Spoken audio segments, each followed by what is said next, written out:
Hello guys! Good morning! I-check natin yung mga tanim natin ngayon. Oh, diba? Kasi umuulan guys. Ano sila? Parang very healthy. At malabo na. Oh, doon din malabo pati yung mga grass. Yung kangkong. Pinakatoy na lang guys. Para madali. Malinis. So, basta may rain talaga. Gusto ng mga tanim yun. Diba? Yung okra naman natin doon. Oh. Bisitahin natin yung mga okra dyan. Oh, ang daling lumaki.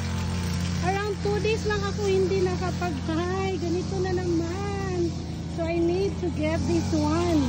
Oh my gosh. Look at guys. Oh, ang dali nila.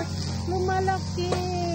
So, makapitas naman ako ngayon guys. Oh my God. Parang isang more than may yan ha.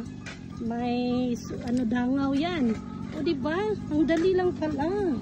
So, dito naman ang ganda ng flower ng okra guys. Look at this one. Ganito pala yung okra. Yellow yung flower ng okra guys. Oh, tingnan nyo.